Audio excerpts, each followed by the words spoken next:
ప్రేక్షకులందరికీ నమస్కారం. ఈరోజు మన స్టూడియోలో ప్రముఖ ఆధ్యాత్మికవేత్త ఆస్ట్రాలజర్ బ్రహ్మశ్రీ సుభాష్ శర్మ గారు ఉన్నారు. అక్షయ తృతీయ గురించి డీటెయిల్గా కొన్ని ఇంట్రెస్టింగ్ విశేషాలు గురువుగారిని అడిగి తెలుసుకుందాం. గురుగారు నమస్కారం. గురుగారు శ్రీమాత్రేనమండి. గురుగారు, అక్షయ తృతీయ రాబోతుంది. బయట బంగారం షాపులు కావచ్చు, అందరూ కూడా మ్యాండేటరీ చేస్తారు, మంచి మంచి ఆఫర్లు ఇస్తున్నారు. మీరు ఖచ్చితంగా బంగారం కొనాల్సిందే, లేదంటే నిజంగా మనకు కలిసి రాదేమో అనే భావనలో అయితే చాలామంది ఉన్నారు. చాలామంది అప్పు చేసి మరి బంగారం కొంటున్నారు. గురుగారు, మరి చాలామంది స్తోమత ఉండదు, బంగారం కొనలేరు. మరి వాళ్ళు ఏం కొనాలి, ఎటువంటి దానాలు చేసుకోవాలి, ఆ రోజు ప్రత్యేకంగా లక్ష్మీదేవి కటాక్షం పొందాలంటే మనం ఎలాంటి రెమెడీస్ చేసుకోవాలి గురుగారు? మంచి ప్రశ్న, చాలా తప్పకుండా మీకు తెలియజేస్తాను. ముందుగా ప్రేక్షకులందరికీ శ్రీమాత్రే నమః, శ్రీ గురుభ్యో నమః. వీక్షిస్తున్నటువంటి ప్రేక్షకులకు, అలాగే ఈ ఛానల్ని ఆదరిస్తున్న ప్రేక్షకులందరికీ కూడా అక్షయ తృతీయ శుభాకాంక్షలు. అక్షయ తృతీయ, అసలు ఈ మాట యొక్క అర్థం ఏంటి, అక్షయ తృతీయ యొక్క పరమార్థం ఏంటో తెలుసుకుందాం. అక్షయము అంటే ఎప్పటికీ నాశనం లేనటువంటిది, ఎప్పటికీ తరగనటువంటిది, ఎప్పటికీ కూడా వృద్ధిలో తీసుకొని వచ్చేటటువంటిది అని అర్థం. అంటే తరగకుండా ఉండేటటువంటిది, ఎప్పటికీ మన జీవితంలో పెరుగుదలను ఎప్పటికీ పెరుగుతూ ఉండేటటువంటిది అక్షయము అని అర్థము. అంటే నాశనము లేనటువంటిది అని అర్థం. ఇక దానికి నాశనం ఉండదు, ఎప్పటికీ పెరగడమే కానీ తరగడం అనేటటువంటి ఉండదు. కాబట్టి దీనికి అక్షయ తృతీయ అని పేరు. ఈ యొక్క అక్షయ తృతీయ అనేటటువంటి రోజు ఏదైతే ఉంటుందో, ఇది జీవితంలో కొన్ని మంచి పనులు చేయడానికి, ఈ సమయంలో శాస్త్రంలో కొన్ని ఆధారాలు మనకు అంటే పురాణాలలో కానీ, శాస్త్రం నందు కానీ, సాంప్రదాయం నందు కానీ కొన్ని పద్ధతులు చెప్పారు. అక్షయ తృతీయ రోజున ఏం చేస్తే బాగుంటుంది, ఎలాంటి పద్ధతులు పాటిస్తే బాగుంటుంది, మనము లక్ష్మీదేవి యొక్క కటాక్షం పొందడానికి ఏదైనా ఒక పర్టికులర్ డే ఉంది అని అంటే కనుక అది అక్షయ తృతీయ అని చెప్పడం జరిగింది. అంటే ఆ జీవితంలో ఒక మనిషి ఆర్థిక అభివృద్ధిని పొందాలనుకున్నా, జీవితంలో డబ్బుని సంపాదిద్దామనుకున్నా, మన జీవితంలో డబ్బుకి కొరత ఉండకూడదు, డబ్బు జీవితంలో మన బ్రతికి ఉన్నంత కాలము మనకు డబ్బుకి కొరత ఉండకూడదు, లోటు ఉండకూడదు, అక్షయంలా పెరుగుతూనే పోవాలి అనేటటువంటి ఒక ఉద్దేశంతో ఎవరైనా సంకల్పం చేసుకుంటే అది అక్షయ తృతీయ రోజు చేసుకోవాలని శాస్త్రం అంటారు. అక్షయ తృతీయ ఎందుకు ఇంత ప్రాధాన్యం? ఇది తరగనటువంటిది, ఎప్పటికీ కూడా జీవితంలో వృద్ధికరం చేసేటటువంటి తృతీయ అని చెప్పుకున్నాం, అక్షయ తృతీయ అని చెప్పుకున్నాం. ఎందుకు ఇంత ప్రాధాన్యత అంటే, ఈ అక్షయ తృతీయ అనేటటువంటి రోజున ఎన్నో రకాలైనటువంటి శుభాలకు నాంది పలికినటువంటి రోజు అక్షయ తృతీయ. అంటే ఒక రోజున, పర్టికులర్ రోజున ఏదైనా మనం పని ప్రారంభిస్తే ఆ పని వల్ల మనం జీవితంలో తారాస్థాయికి చేరుకున్నామంటే ఆ డేని మనం ఎప్పుడు కూడా మర్చిపోలేము. అలాగే పురాణాలలో, ఇతిహాసాలలో ఈ డేకి, అంటే ఈ అక్షయ తృతీయకు ఒక ప్రత్యేకమైనటువంటి రోజును సంతరించుకుంది. ఎందుకంటే ఈ అక్షయ తృతీయ రోజున కొన్ని ధర్మబద్ధమైనటువంటి కార్యక్రమాలు జరిగాయి, అలాగే లక్ష్మీదేవికి సంబంధించినటువంటి కొన్ని కార్యక్రమాలు జరిగాయి, అలాగే జీవితంలో కృతయుగం అయిపోయిన తర్వాత త్రేతాయుగం ప్రారంభమైనటువంటి రోజు ఈ యొక్క అక్షయ తృతీయ అని చెప్పడం జరుగుతుంది. అలాగే మహావిష్ణు అవతారంలో పరశురామ అవతారము జరిగినటువంటి రోజు అక్షయ తృతీయ అని చెప్పడం జరిగింది. ద్వాపర యుగంలో కుచేలుడు శ్రీకృష్ణుడి దగ్గరికి వెళ్ళి పిడికెడు అటుకులు ఇస్తే సిరి సంపదలను పొందినటువంటి రోజు అని కూడా ఈ అక్షయ తృతీయ రోజు అనే కూడా మనకు ద్వాపర యుగంలో మనకు కొన్ని పురాణాల ప్రకారం తెలుస్తుంది. లక్ష్మీదేవి పుట్టినటువంటి రోజు అని కూడా మనకు శాస్త్రంలో తెలియజేయడం జరిగింది. అలాగే ఈ అక్షయ తృతీయ బంగారం ఎందుకు కొంటున్నారంటే, బంగారం పుట్టినటువంటి రోజు అక్షయ తృతీయ. అంటే బంగారము అని తెలియకుండా ఉన్నటువంటి రోజులలో కూడా ఇది బంగారము భూమి నుంచి ఆవిర్భవించినటువంటి రోజు ఏదైనా ఉంది అంటే అది అక్షయ తృతీయ అని చెప్పడం జరిగింది. అలాగే గణేశుడు, వ్యాసుడు చెప్పినటువంటి పంచమ భారతాన్ని రాసినటువంటి రోజు కూడా ఈ అక్షయ తృతీయ రోజున ప్రారంభమైంది అని చెప్తాం. అంటే ఇన్ని రకాలైనటువంటి మంచి పనులకు శ్రీకారం చుట్టినటువంటి రోజు, పునాది వేసినటువంటి రోజు ఈ అక్షయ తృతీయ కాబట్టి ఇది తరిగిపోనటువంటిది. అలాగే ధర్మరాజుకి సూర్య భగవానుడు అక్షయ పాత్ర ఇచ్చాడని చెప్పేసి మనకు కొన్ని పురాణాలు చెప్తూ ఉంటాయి కదా. ఆ అక్షయ పాత్రను ఇచ్చినటువంటి రోజు కూడా ఈ అక్షయ తృతీయ రోజే. అందుకే అక్షయ తృతీయ ఇంత వైభోగమైనటువంటిది, ఇన్ని ప్రాశస్త్యాలు పొందినటువంటిది. ఒకటి కాదు, రెండు కాదు, ఇలా ఎన్నో రకాలైనటువంటి పుణ్య కార్యక్రమాలు, అలాగే ధర్మ కార్యక్రమాలు ఉన్నటువంటి రోజు ఈ అక్షయ తృతీయ. అందుకే ఈ అక్షయ తృతీయ లక్ష్మీప్రదమైనటువంటిది అని అర్థం. ఖచ్చితంగా గురువుగారు ఆ రోజు బంగారం కొంటే అది శాశ్వతంగా ఉంటుంది, అంటే దొంగల పాలు కాకుండా ఏం కాకుండా ఖచ్చితంగా శాశ్వతంగా ఉంటుంది అంటారు. ఇక్కడ బంగారము అనే అక్షయ తృతీయ రోజున దానము చేయాలి, ధర్మాన్ని పాటించాలి అని మాత్రమే చెప్పింది తప్ప బంగారం కొనాలి అని ఏ శాస్త్రంలో కూడా రాయలేదు. ఖచ్చితంగా లేదు బంగారం కొనాలని చెప్పి, శాస్త్రంలో లేదు. అలా ఉంది అని నిరూపించినా వారికి 10 లక్షల రూపాయలు. ఇది మనం సృష్టించుకున్న బిజినెస్ అంటారు. ఇది బిజినెస్ అంటే బిజినెస్ అని కాదు. ఇప్పుడు లక్ష్మీదేవిని కొన్ని వస్తువుల్లో మనం పూజిస్తాము, కొన్ని దాంట్లో మనం లక్ష్మీదేవి యొక్క ఆ యొక్క రూపాన్ని వర్ణిస్తూ ఉంటాము. లేదు అంటే మనం లక్ష్మీదేవిని కొలవడానికి కొన్ని వస్తువులు ముందర పెట్టుకుంటూ ఉంటాము. అందులో బంగారము అనేటటువంటిది ఒక వస్తువు. ఇప్పుడు డబ్బు ఏదైనా ఒక డబ్బు చిల్లర నాణ్యం కానీ ఒక నోటు కానీ కింద పడింది అనుకోండి, కాళ్ళకు తాకింది అనుకో, దాన్ని వెంటనే ఏం చేస్తాము, కళ్ళకద్దుకొని మళ్ళీ జేబులో పెట్టుకుంటాము. అలాగే బంగారం కానీ విలువైనటువంటి వస్తువులు కానీ ఏదైనా కాళ్ళతో తన్నినా కానీ లేదా భూమి మీద పడినా కళ్ళకద్దుకొని మనం దాచుకుంటూ ఉంటాం. ఎందుకు అంటే అవి శుభానికి నాంది, శుభానికి ప్రతీక. బంగారంలో లక్ష్మీదేవి కొలువై ఉంటుంది అని దానికి ఒక రూపకల్పననే ఉంది తప్ప బంగారం కొనుక్కోవాలి, ఇంటికి తీసుకొని రావాలి, ఈ రోజు బంగారం కొంటే మనకు తరగదు, పెరగదు, ఇవన్నీ కూడా అపోహకరమైనటువంటి మాటలు, మూఢనమ్మకాలు అని అంటాం. అంటే అంధవిశ్వాసం, ప్రజల్ని మభ్యపెట్టడానికి, బంగారు దుకాణాల్లో మనమే పంపించడానికి, మనం మార్కెటింగ్ చేయడానికి ఉపయోగపడినటువంటి ఆట వస్తువులం అయిపోతాం. బంగారం కొనాలని శాస్త్రంలో ఎక్కడా లేదు. ఇక్కడ అక్షయ తృతీయ నాడు నువ్వు ఏం చేయాలి అంటే, నీ జీవితంలో తరిగిపోనటువంటి ఆస్తులు కొన్ని ఉన్నాయి. నీకు జీవితంలో నువ్వు బ్రతకడానికి తిండి కావాలి. నీకు ఒక వారం రోజుల్లో ఒక 2 గదులు ఇచ్చామండి. ఒక గది నిండా బంగారం, ఒక గది నిండా ఆహారం. నువ్వు 2 గదుల్లో ఏది ఎంచుకుంటావు అని అంటే గనక, అంటే నాలాంటి వాడైతే ఆహారాన్ని ఎంచుకుంటాడు. ఎందుకు? బంగారం తినలేం కదా గురుగారు, తినలేము. మనం వారం రోజుల పాటు ఇప్పుడు అంతెందుకు, నాకు కడుపు నిండా ఆకలి అవుతుంది, తినడానికి ఏం లేదు ప్రపంచంలో. నీ ముందర భగవంతుడు బంగారపు ముద్ద, ఒకవైపు పంచభక్ష పరమాన్నాలు పెట్టాడు. నువ్వు దేని వైపు మక్కువ చూపిస్తావు? పంచభక్ష. ఎందుకు అంటే ఆకలి.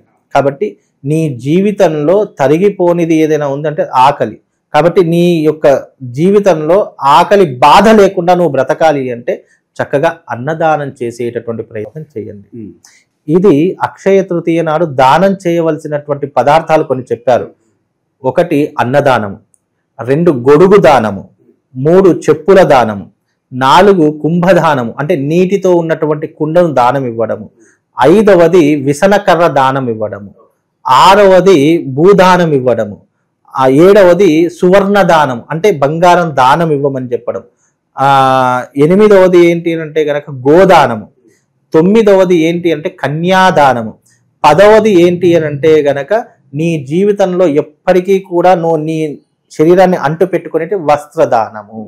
అంటే నీ జీవితంలో వస్త్రం లేకుండా నువ్వు ఉండలేవు, తిండి లేకుండా.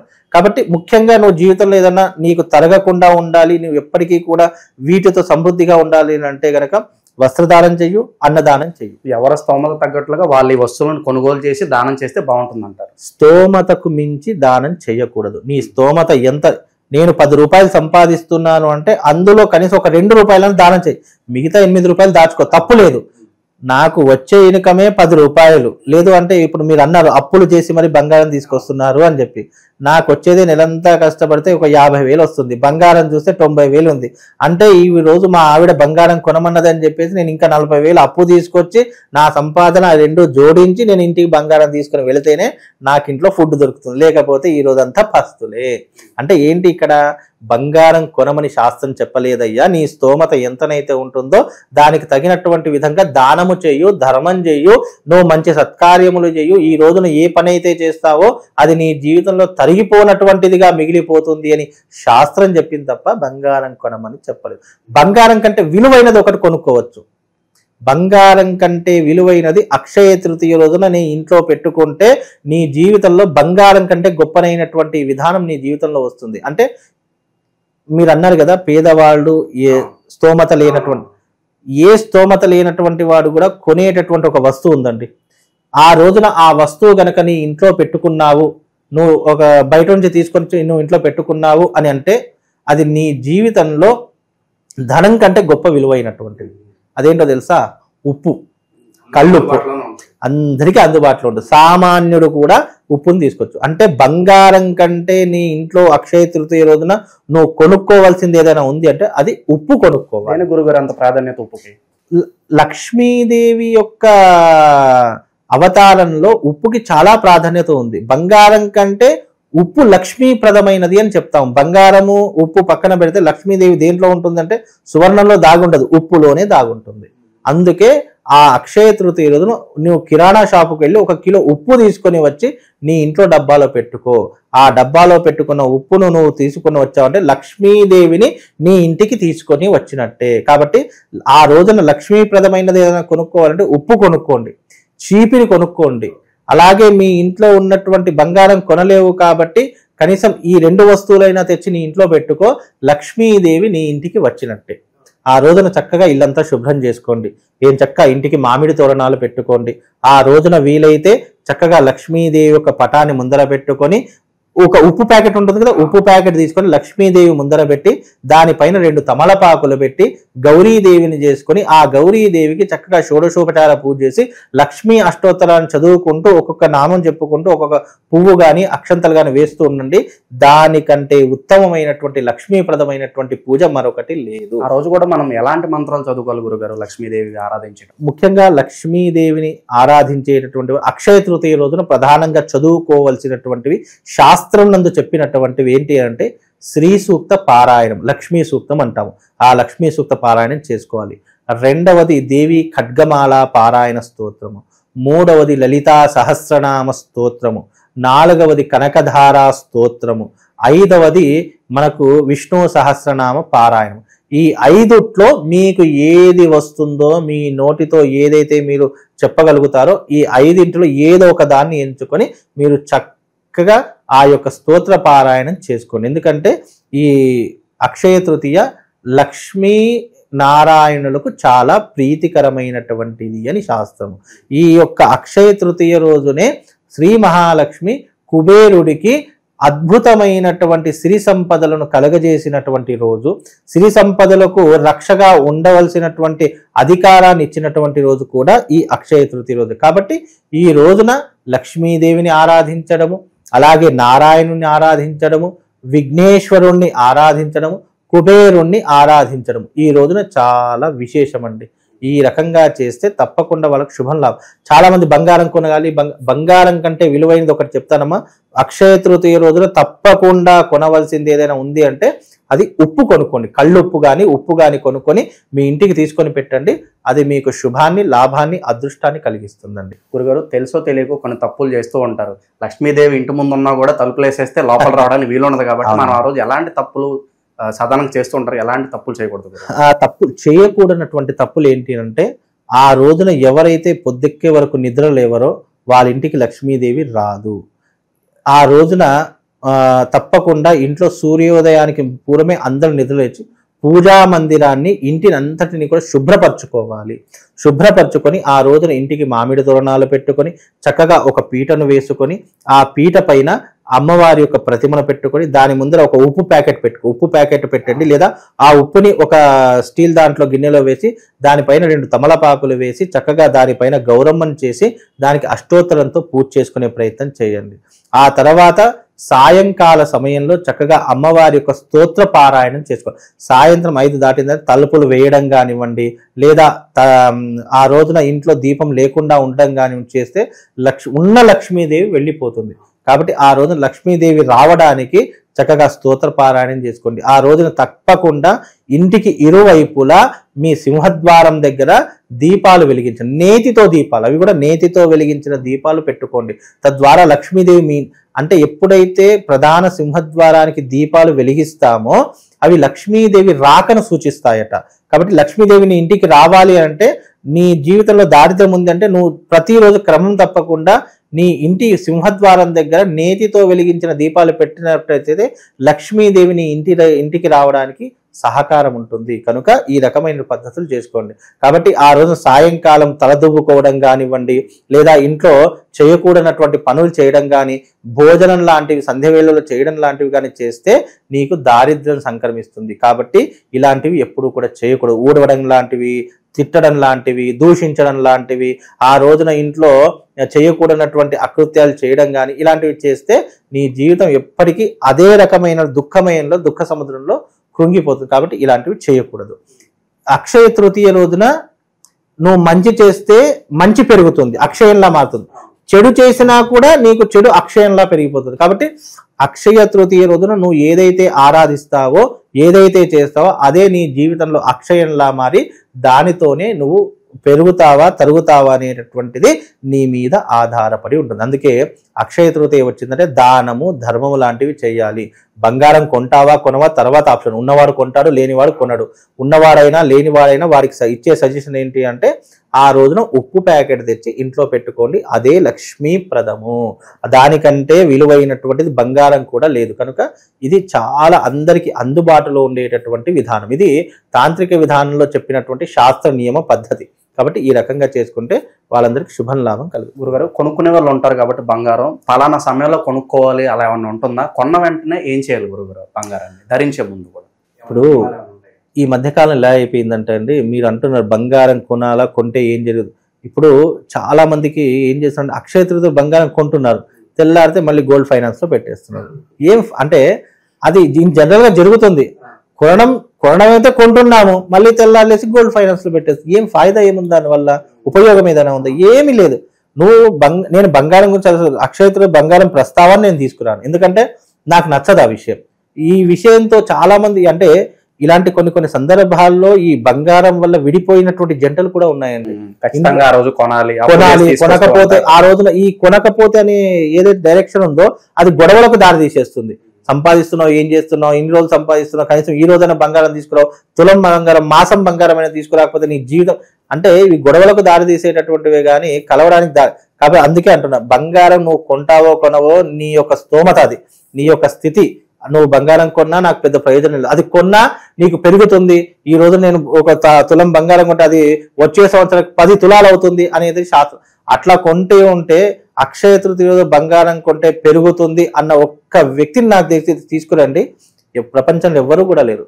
అక్షయ తృతీయ నాడు బంగారం కొంటే అది పెరుగుతుంది, అది జీవితంలో మళ్ళీ వచ్చే సంవత్సరం వరకు మళ్ళీ ఇంకా బంగారం కొంటూనే ఉంటాము అని చెప్పడం అనేది మూర్ఖత్వం, మూఢనమ్మకం. అంటే ప్రజల్ని మనం మూఢనమ్మకంలో మనమే పారేస్తున్నాం. కాబట్టి ఈ మూఢనమ్మకాలు పెట్టుకోకండి. చక్కగా లక్ష్మీదేవిని ఆరాధన చేసుకోండి, దానం చేయండి, ధర్మం వైపు నిలబడండి. ఈ 3 చేస్తే ఈ బంగారం కొనడం కాదు, మీరు వద్దన్నా మీ ఇంటికి బంగారం వస్తుంది. మీరు వద్దు నాకు ఈ బంగారం చాలు అన్నా మీ ఇంటికి బంగారం వస్తుంది. ఇది నా గ్యారంటీ అండి. ఎందుకంటే నువ్వు అక్షయ తృతీయ రోజున ముఖ్యంగా 3 విషయాలు గుర్తుపెట్టుకో. అన్నదానం చెయ్యు, ఆకలి అన్నవాడికి ఒక 10 మందికి అన్నం పెట్టు, నీటి దానం చెయ్యు, దాహం అన్నవాడికి కడుపు నిండా నీటి దానం చెయ్యు, బట్టలు లేనటువంటి వారికి వస్త్రదానం చెయ్యి. ఈ 3 చెయ్యండి. అంటే ఈ 3 చేస్తే బంగారం కొంటే అది పెరుగుతుందో లేదా నువ్వు 1000 కోట్లకు అవుతావో తెలియదు, కానీ ఈ 3 చేయడం వల్ల నీ జీవితంలో దారిద్ర్యం అయితే రాదండి. చలివేంద్రాలు కూడా పెడుతూ ఉంటారు గురుగారు చాలా మంది. చలివేంద్ర ఇది వేసవి కాలం, అందులోనూ వైశాఖ మాసం వచ్చింది అంటే ఎండలు మండిపోతూ ఉంటాయి. ఇంకోటి ఏంటంటే వైశాఖ మాసంలోనే నీటి దానం ఎందుకు చేయమన్నాము అని అంటే గనక మీకు ఎప్పుడైనా గుర్తుపెట్టుకోండి, అక్షయ తృతీయ అనేటటువంటిది వైశాఖ మాసం ఎందుకు ప్రారంభమవుతుంది, ఆ రోజున చేసే దాన ధర్మము సూర్యుడు. అందుకే సూర్యుడు ధర్మరాజుకి అక్షయ పాత్ర ఎందుకు ఇచ్చాడు అంటే ఈ వైశాఖ మాసంలో ఎండ తీవ్రత ఎక్కువగా ఉంటుంది, నీ సైన్యానికి నువ్వు ఏది అందించలేవు కాబట్టి ఇదిగో ఈ అక్షయ పాత్రను ఇస్తున్నాను, దీని ద్వారా నీకు నీరు, ధాన్యము, ధనము అన్నీ కూడా సమృద్ధిగా లభిస్తాయి. నువ్వు ఈ పాత్రలో ఏది వేస్తే అది నీకు అక్షయంలా వస్తుంది అని చెప్పేసి అన్నారట. అందుకే ధర్మరాజుకి ఆ సూర్య భగవానుడు అక్షయ పాత్రను ఇచ్చాడు. అందుకే అక్షయము అంటే తరిగిపోనటువంటిది అని అర్థం. అంటే నీ జీవితంలో నీకు ఏది కావాలి, తిండి కావాలి, బట్ట కావాలి, నీరు కావాలి, ఈ 3 నీ దగ్గర ఉంటే నువ్వు ఎవరి దగ్గర ఇట్లా చేయి దాచాల్సిన పని ఉండదు. బంగారం ఈ రోజు ఉంటుంది, రేపు నువ్వు జీవితాంతం ఏ పని చేయకుండా బంగారం అమ్ముకొని బ్రతుకుతున్నావు, అది ఎంతవరకు ఉంటుంది, మహా అయితే 10 సంవత్సరాలు, ఆ దాని తర్వాత మళ్ళీ చేయి దాచాల్సింది. కాబట్టి నీ చేయి దాచవలసిన పని లేకుండా నీ జీవితంలో ధర్మం వైపు అలాగే నీ జీవితంలో పుణ్యం వైపు నువ్వు ప్రయాణించాలంటే ఈ 3 దానాలు చెయ్యి. 1 తిండి దానం అంటే అన్నదానము, 2 నీటి దానం అంటే కడుపు నిండా నీటి దానం చేయడము, 3ది వస్త్రం. ఈ 3 చేయండి. మీరు ఈ బంగారం ఒక 1000 కిలోల బంగారం దానం చేస్తే ఎంత పుణ్యం కలుగుతుందో అంత పుణ్యం ఈ 3 దానాలు చేస్తే కలుగుతుందండి. అక్షయ తృతీయ రోజు ఏం చేయాలి, ఎలాంటి విధి విధానాలు పాటించాలి చాలా బాగా వివరించారు గురుగారు. ఆ లక్ష్మీదేవి కటాక్షం అందరి మీద ఉండాలని చెప్పి మనస్ఫూర్తి కోరుకుంటున్నాను. ధన్యవాదాలు.